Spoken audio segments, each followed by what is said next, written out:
Every time I hear about someone converting to Islam, particularly someone well known, I try to speak about it um, to highlight that despite all the propaganda and exaggeration by a lot of the media, many politicians, far right figures, and others, people are still becoming Muslims because they are seeing Muslims for who they really are in their daily lives, whether it's in work, whether it's in the shopping centre,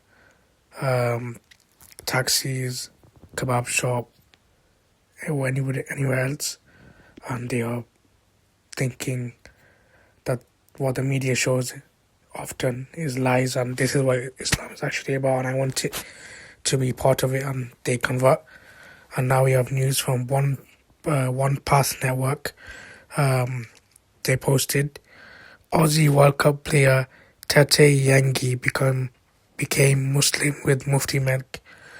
I don't have an exact moment that I said I'm going to become Muslim. Australian Socceroo and the World Cup player Tete Yengi has shared the story of how he accepted Islam.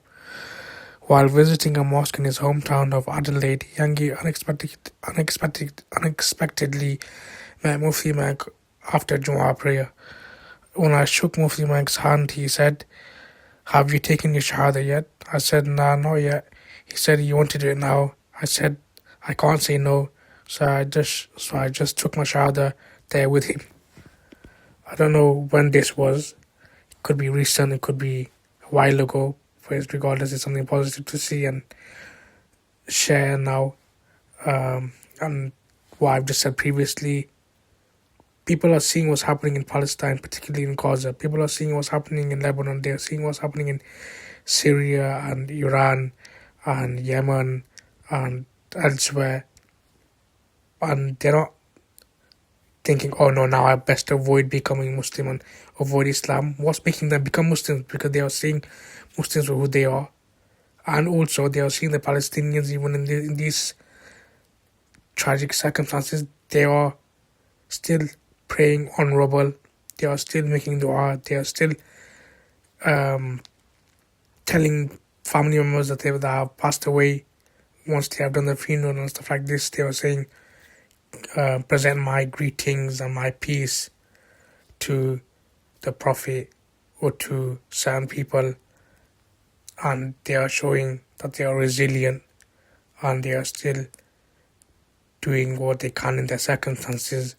And I mentioned the other day a man who took it upon himself to find copies of the Quran that have been destroyed because of bombing, whether it's in rubble, whether it's near mosques that have been destroyed or elsewhere, and he's mending them, trying fix it so it's usable and people can read it.